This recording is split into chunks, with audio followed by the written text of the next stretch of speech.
మీకు రుచికరమైన గోధుమ రవ్వ కేసరి అన్ని చెప్తాను. ఇది చాలా బాగుంటుంది, చాలా ఈజీ కూడా చేసుకోవచ్చు. ముందుగా నెయ్యి వేసి, నెయ్యిలోని మన దగ్గర ఏముంటవి డ్రై ఫ్రూట్స్ అన్నీ వేసి వేయించుకోవాలి. వేయించిన తర్వాత అందులోనే ఇంకొంచెం నెయ్యి వేసి ఒక గ్లాసు నూక తీసుకుంటున్నాను. ఆ నూక కూడా చిన్న మంట మీద ఎర్రగా వేగాలి. వేగిన తర్వాత మీకు సువాసన అనేది తెలుస్తుంది. ఒక గ్లాస్ రవ్వకి 4 గ్లాసుల వాటర్ అనేది తీసుకున్నాను.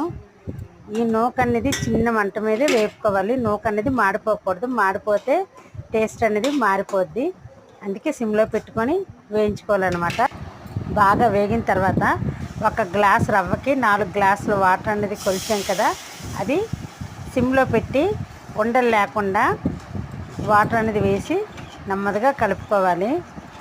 వాటర్లోనే నూక అనేది బాగా ఉడకాలన్నమాట. ఉడికిన తర్వాతే ఏ స్వీట్కైనా మనం చేసేటప్పుడు వాటర్లో ఉడికిన తర్వాత మనం పంచదార వేస్తే స్వీట్ అనేది రుచిగా ఉంటుంది.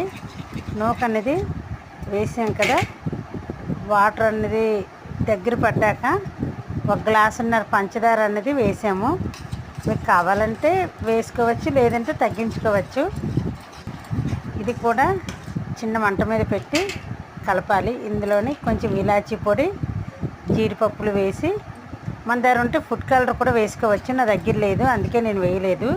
ఇంకొంచెం నెయ్యి వేసి చిన్న మంట మీదే కలిపాను అనమాట.